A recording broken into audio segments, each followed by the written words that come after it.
Alright, welcome everyone to my OpenGL tutorial. It should be short, simple, sweet, hopefully. And I'll try to teach you as much as I can in what 15 minutes that I've got. So let's get the first frame going. Why won't it... where's the play button in this thing? Yeah! Okay! Woo! Alright, so introduction to OpenGL. What we'll be using is GLUT, which is the OpenGL utility library. More specifically about that, though, it's kind of like a quick, dirty handler for giving you a context and for giving you input to your, your keyboard and everything else.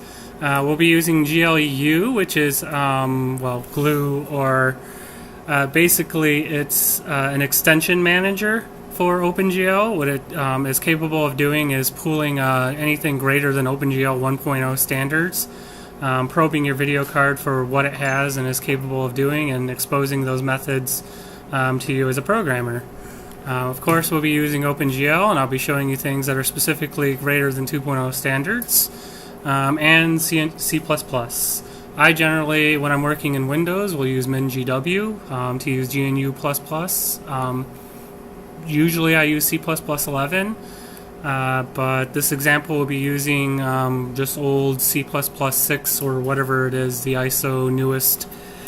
And to prepare your environment, these are the things that this is all you need to apt-get install if you already have your your C++ development suite already installed. So besides these two things, what's missing is just having your C++ environment there, which I assume as a developer you should already have that, especially if you're compiling anything.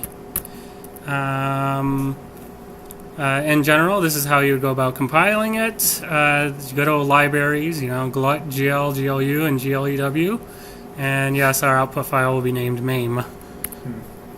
Here's your 3 include files. Make sure, of course, to put the GL/ in front. And what is glue? We already went over that a bit, but many cards have different extensions available. Glue supplies methods for those extensions by probing the video card and altering gl.h. It will create the methods for the extensions that exist and supply software methods for those that don't. Why glue? So you won't have to probe the card yourself, coding anything that, to probe that stuff. Hardware compatibility, it generally will work on any card, unless it's really exotic, and, just saves a shit ton of time. How to start up glue, all you really need to do is call glue init, and that basically gives you everything. The catch-22 there, though, is you do need an OpenGL context already created.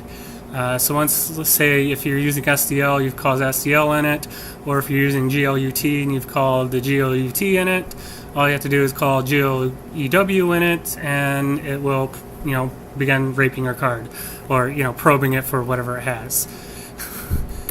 What is GLUT? And we went over that a bit. It's supplies with a window, input handler, and most importantly, a context. An OpenGL context is what allows you to call OpenGL methods. This needs to exist before calling any OpenGL methods, or the methods will fail.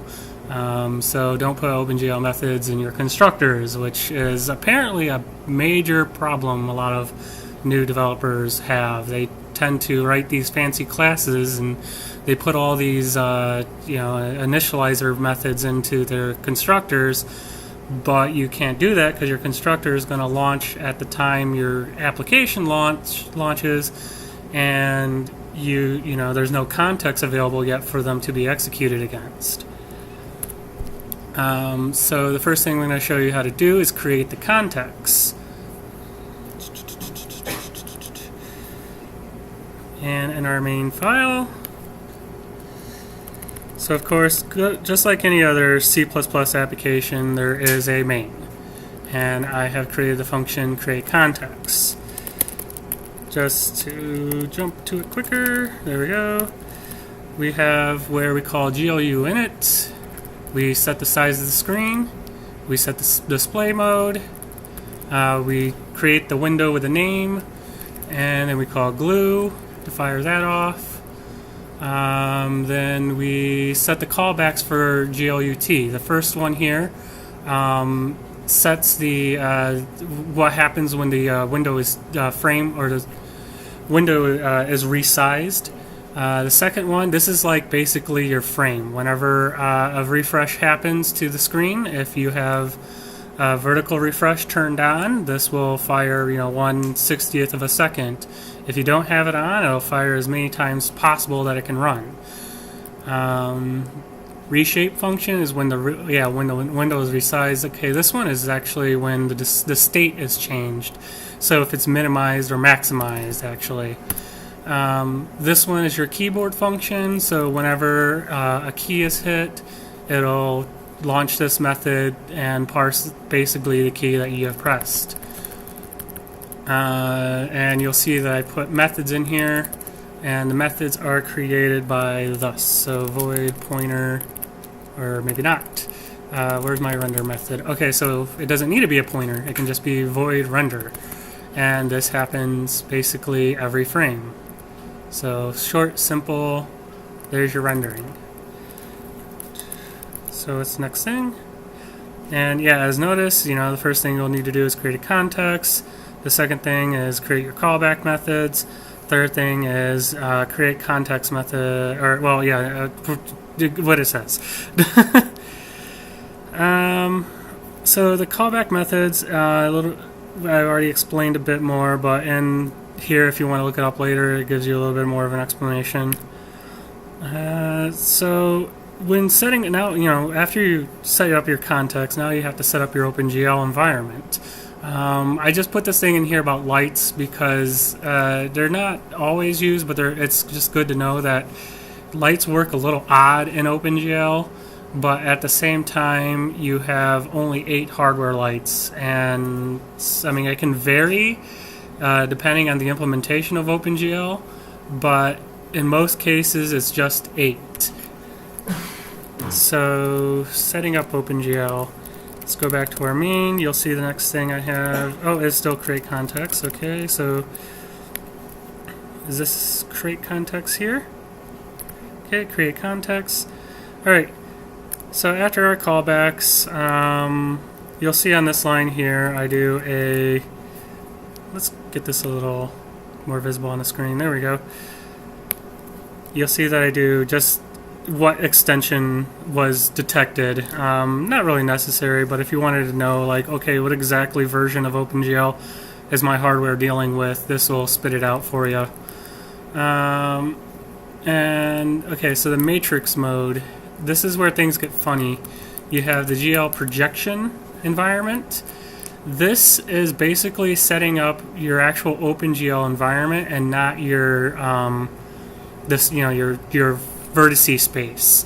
So this is where you do certain things like, setting the clear color. And in this case, we're going to tell the screen to always clear to black after every frame. And then now we switch to our model view, which is where, of course, we're going to be drawing triangles. And then we set the camera perspective, where we'll be doing a 75-degree perspective, so 3D, of course, and a Z max of 0 to 10,000. This can vary, but it's usually not a good idea to go between 0 and 65536. And it's also a good idea that if you're doing this, that you work with ints instead of floats. So GL look at is basically telling the camera where to point itself. It's saying, the first one here is, what position to set the camera at, where it's pointed to, and what direction the vectors are going. Okay, so now you set the color material. What this method is doing is just saying we want our colors to affect our textures on the triangles. So if we do set a color of something, then this will allow the color to affect the actual triangle as well as the texture itself. GL clear, we're going to say clear the buffer bit and depth buffer bit. And then, of course, we want to enable depth tests. Depth test, what that is basically if you draw a triangle in front of another triangle, well, let's say you drew the one that's in front first, and you drew the next one behind it. Depth test will detect that and then cut out, of course, the triangle that's behind. When this is off, the triangle that you drew that was behind will basically draw over the one that's in front, which is not exactly a desired effect. The reason you would ever turn this off is because it can actually be faster. So if you draw everything in the correct order, it will, speed up your rendering process. And then we go to set up light. So set up light. Oop. You'll see that we have an ambient light. How many people are familiar with lights? Basically, an ambient light is like the room, the lighting of the room, not necessarily like how a light is affecting a triangle, but how it's infecting the entire world. The diffuse is how much light is being affected on the actual object. The specular light is kind of a reflection amount. And the position is we're just positioning the light. So we're setting those up for light 0, and this is where it's weird. You'll notice that it's not a string or any kind of adjustable value. You'll see that it's a const. In other words, there are 8 consts defined GL light 0 through 7, and that is how you affect your 8 hardware lights. And that's why you can't really have more or less. They're not very dynamic. Okay. So one thing I'm going to be teaching you here is the old way of rendering versus the new way of rendering. In the old way, we would call a bunch of GL extensions that would draw your triangle on the frame, but it would do so through your actual system memory. So what it's doing is constantly from your application sending the coordinates for your vertices to the video memory and then to the actual video processor or the GPU. The method I'm going to be teaching you will be doing so from putting everything into video memory and then just triggering the GPU to render those vertices from its own video memory each frame. Obviously, the reason why the old way is bad is because it's constantly going through, say, your SLI bus or your whatever VGA bus you have. So that's where we come to load memory or cube into memory. And you'll see here we create a vertex and then we say what is the size of this buffer. In this case you'll see that it's 5. You'll also see that it's a float. So what we're saying is create a buffer of 5 floats, which I think might be wrong. I just realized that's a little off. That should be 5 times 18 or 8, but it works. So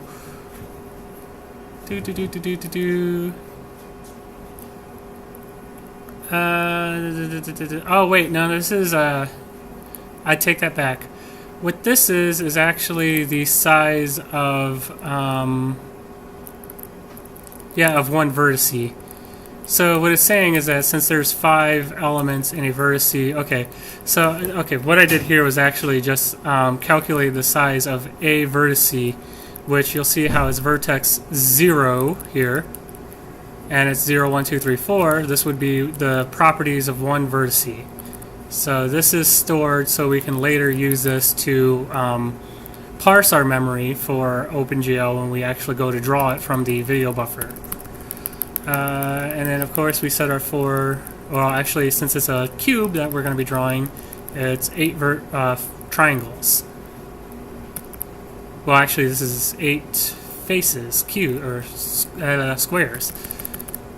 Or is it triangles?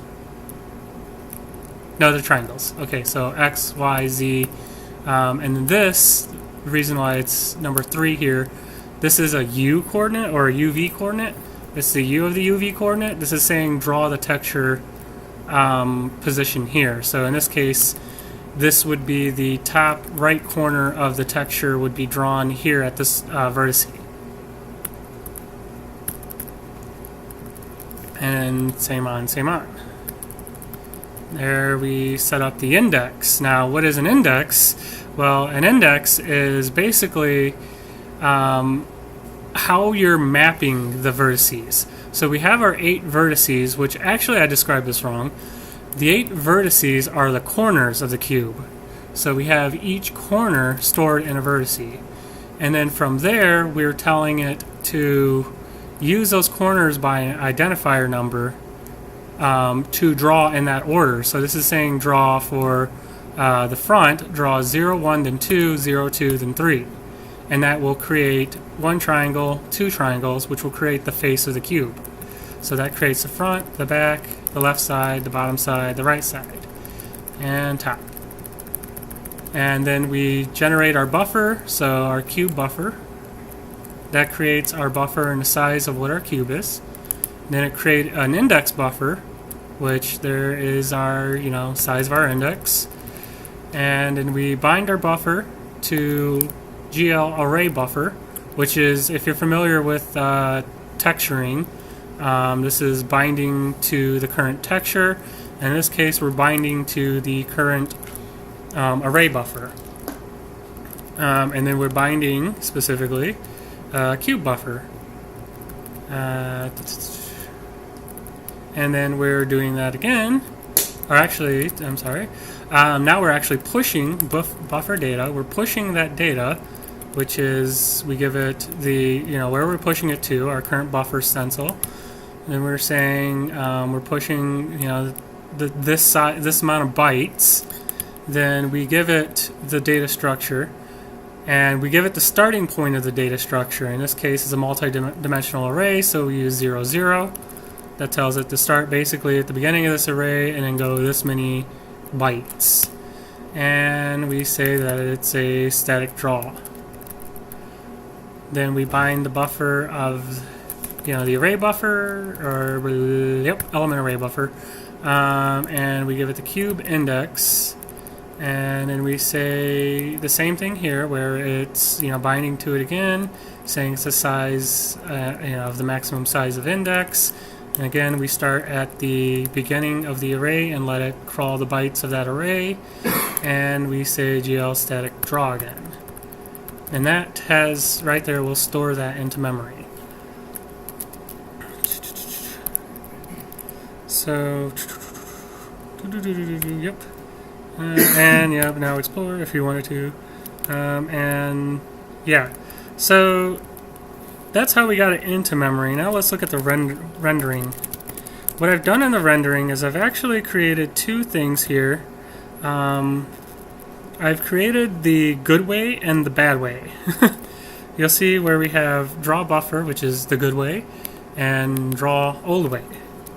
Draw old way, we used to have to do this. We'd say GL begin triangles, GL color, if we wanted to color it. Then we call the vertex and the texture coordinate, and we keep going back and forth. And of course, this is constantly pushing, your coordinates from your system memory to your GPU memory and then drawing them. And then we call GLN. But the new way,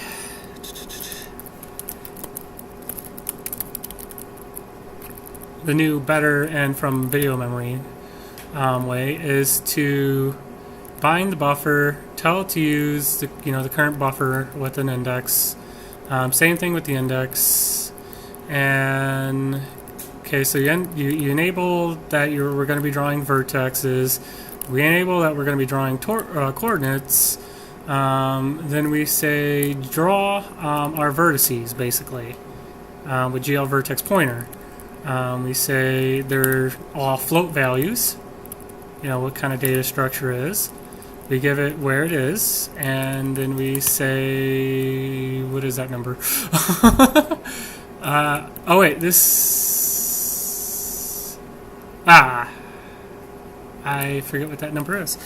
I think I have it listed at the end. Offset!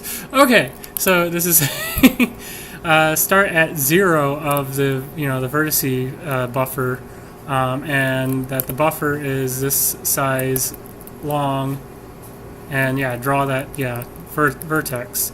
Then we do the same thing with the UV, and since we pushed the UV coordinates to 4, 5, we say to push, to an offset of 3. That's how many bytes that our UV coordinates will be in our buffer.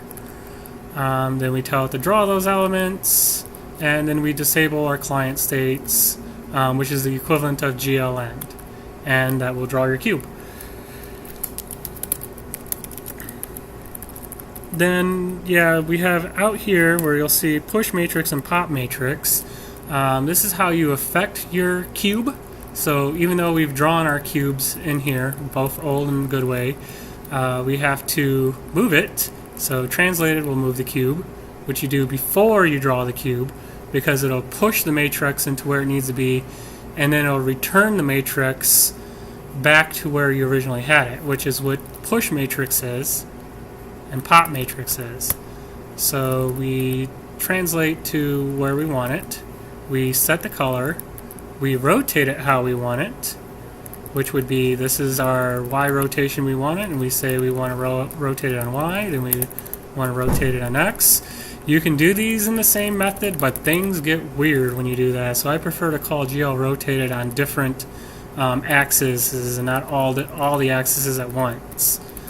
And then draw all the way, draw buffer matrix, and then we just do a little bit of animation, and then we swap the buffers.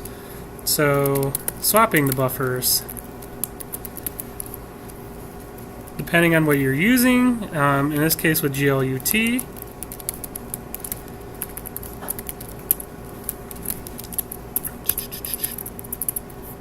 oh wait, in this case with GLUT, this is all you call, duh. So this will tell GLUT to swap the buffer, which takes the current stuff that you're drawing, put it to screen, and then empty the back buffer that you're drawing on, basically.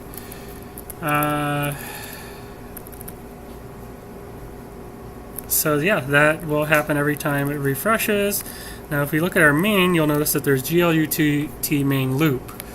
This is a blocking method. When it runs, it will it'll just literally be stuck here in your program, in your main. And all that does is sit there and wait on those callbacks. So as we saw with that render callback, this gets triggered whenever that event happens. So whenever display function idle happens, we get our render. So it's pretty simple, pretty straightforward. And I hope when you go to play with this, you'll understand it. So what does it do?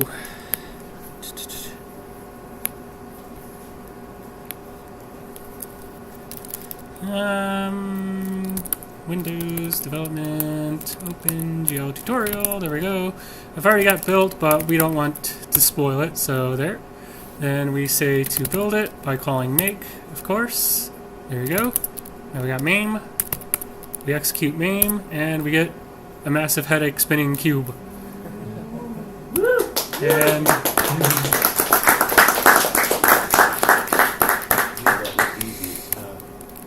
okay, so I've also switched it to where, if you hit G, you'll get the good way of rendering. And it's spitting out the FPS. And you'll get the bad way of rendering. And since it's such a simple program, we're not really seeing that much of a difference, but there is a big difference when you go to handle large amounts of polys, especially when you're doing models. And that's it. Now I'm done. Now you may clap.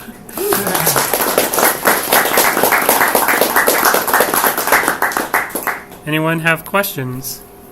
I heard somebody start to ask something.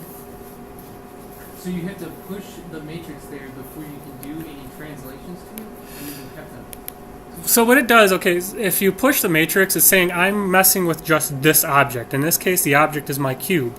So you push the matrix to play with only that object. You rotate it, you do whatever you're going to do with it, and then you pop to come back to your world space, basically. Oh, okay, yeah. But you draw while it's pushed. Yes, and you can still draw outside of the push and pop, but they're not going to, any of these methods are going to affect your entire scene instead of just that object.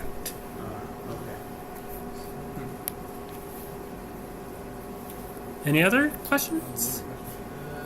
So, is this any good for data processing? For what now? The OpenGL GPL library lets you do data processing as well? Or Data processing? is it mostly just for language? If you want to do data processing, you might want to look into like a CUDA extension or Yeah, playing with that's CUDA stuff. Yeah, you can push this stuff into there, but you're not going to be able to tell the GPU to do anything with that data. To do that, you need something like CUDA, which, yeah. Yeah, that gets a little tricky and fun. Anything else? Okay, well, that's it.